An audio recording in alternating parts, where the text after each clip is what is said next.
Good morning, everyone. I'd like to just thank Madame Pilar del Castillo and the European Internet Forum for putting on this event this morning.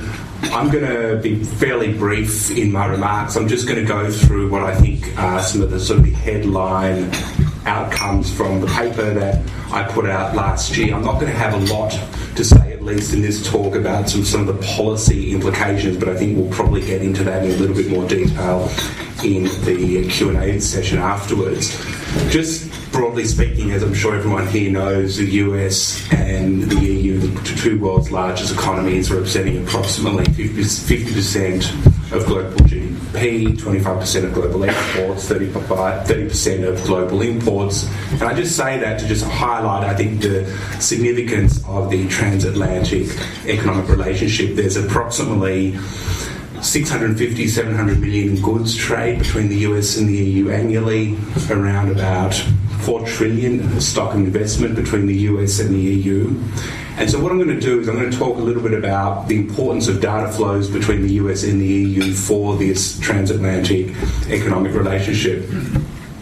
One of the interesting things to note is actually when you try to quantify data flows between the US and the EU, one of the things that becomes clear is that, at least in terms of an order of magnitude, data flows are about 50% greater between the US and the EU than between about anywhere else in the world. So 50% higher than, say, for instance, data flows between the US and Asia, and between the US and Latin America. Now, I mean, there's a caveat here. I want to be, upfront in saying that it's very difficult to measure data flows. In one sense, there's a lot of transiting that happens. Say, for instance, data flows from Africa will often transit Europe to reach the US. Data flows from the US to Europe some of it might be coming from Latin America, so transit through the EU. But I think it's certainly the case that the size of the data flow relationship between the US and the Europe is very significant globally, and certainly the most important one globally, at least at the moment.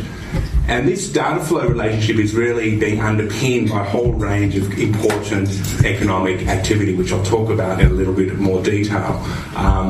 One of them, when you think about it, is a lot of services actually can now be provided online and over the internet. So we're talking about things such as financing, services, software, consulting, engineering services and the like. There's a lot of the cloud is now driving a lot of data flows. Accessing cloud, whether from the US or from Europe, is actually driving a lot of transatlantic data flows. Importantly, also, data flows are becoming a very key platform for small and medium-sized enterprises to engage in the international economy. One way of just thinking about this is in terms of simply using the internet to access customers overseas. And this is sort of significant because we're obviously seeing the globalization of the internet. And, but there's still a long way for that to go. I mean, if you look at some of the very large developing markets such as China and India, there's still approximately 1 billion people in India without internet access. There's still approximately 700 million people in China without internet access. And it just underpins the point that there's still going to be a lot of opportunity for a lot of these companies to actually reach large consumer markets outside the US and Europe, and in fact in the developing world. Another important way of thinking about how data flows are helping businesses is actually through the ability for these businesses, and again, I think the key opportunity here is going to be for SMEs as much as it is for larger companies to access services as inputs into their own businesses to improve their own productivity and competitiveness, whether we're talking about in domestic markets or in overseas markets. So I was talking about cloud computing. I think accessing, whether we're talking about software or infrastructure in the cloud, is now becoming a key enabler, particularly for small businesses again here, to not have to have standalone IT departments and to be able to basically scale up their needs as business conditions demand it in a much more cost-effective and efficient way than was possible before.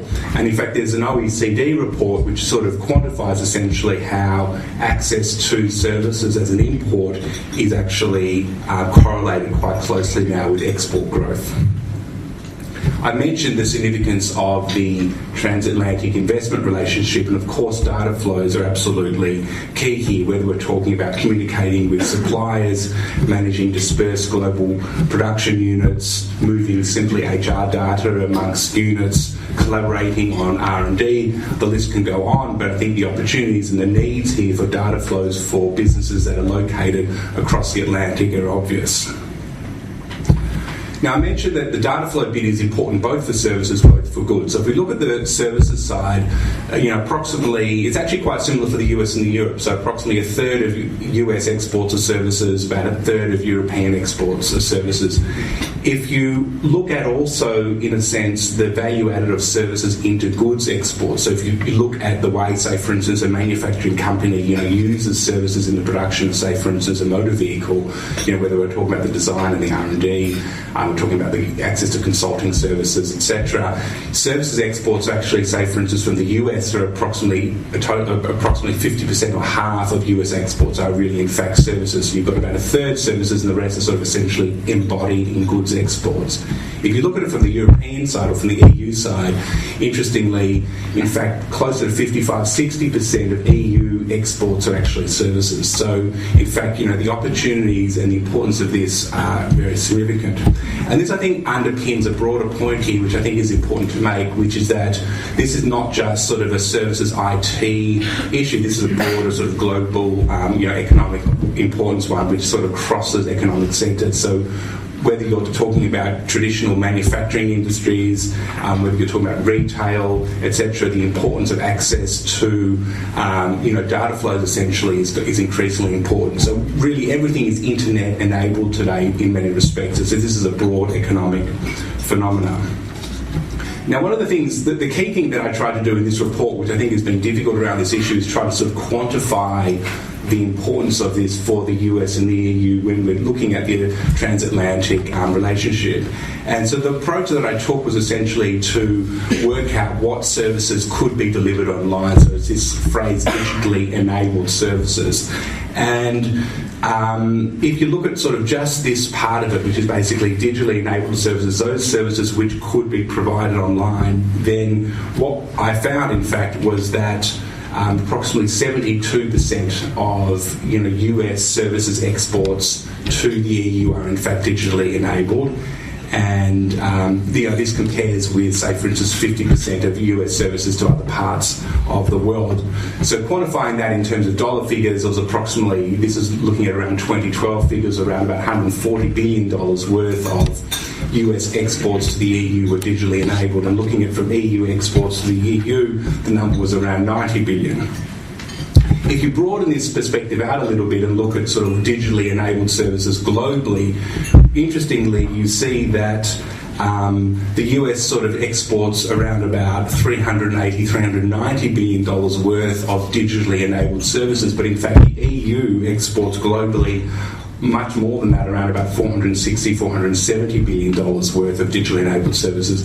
And I found that quite interesting because I think there's at times a narrative that this is something that the US gains from and it's not necessarily a core EU strength, except the numbers seem to suggest that in fact there's a lot of opportunity here for the EU as well.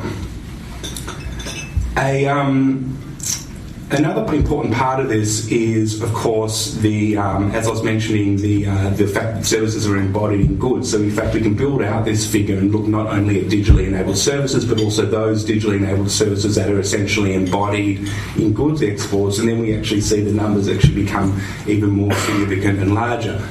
Again, just looking at 2012 figures, we see that exports of digitally enabled services, when we're looking at services and goods, actually expand out to about 570 billion for the US, but for the EU, the number actually is significantly higher again, and it's around $750 billion worth of exports, so almost 25% or a quarter of total EU exports are potentially enabled by data flows.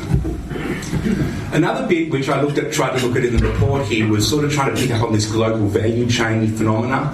And here I just sort of focused simply on the transatlantic part because I think we all understand that the US and EU are both obviously advanced economies and are both situated in global value chains in their respective regions, but in fact there's a lot of integration between the US and the EU in terms of movement of intermediate goods and services, which are then sort of basically used and combined to produce further goods for export. So looking simply at the level of digitally enabled services, for instance, that the US exports into the EU, which the EU then combines into additional goods and services for exports, you sort of again highlight another dimension of the importance of data flows on a transatlantic basis. So, for instance, approximately 25% of US imports of digitally enabled services from the EU were actually imports into the production of other goods and services. And for the EU, around 20% of digitally enabled services imports from the US were also essentially intermediate services used for the production of further goods and services. So this is important not just in terms of reaching final markets in the respective economies, but also in terms of enabling further exports. Finally, I just want to pick up again on the investment relationship, because I think this is obviously a very key part of the overall transatlantic dimension here. I mentioned the absolute size of it, $4 trillion approximately stock of investment, and clearly data flows are just key in order to actually underpin that type of relationship. So if we look at sort of again just the digitally enabled services component of the investment relationship. So this are basically digitally enabled services that have been delivered through affiliates in each other's countries.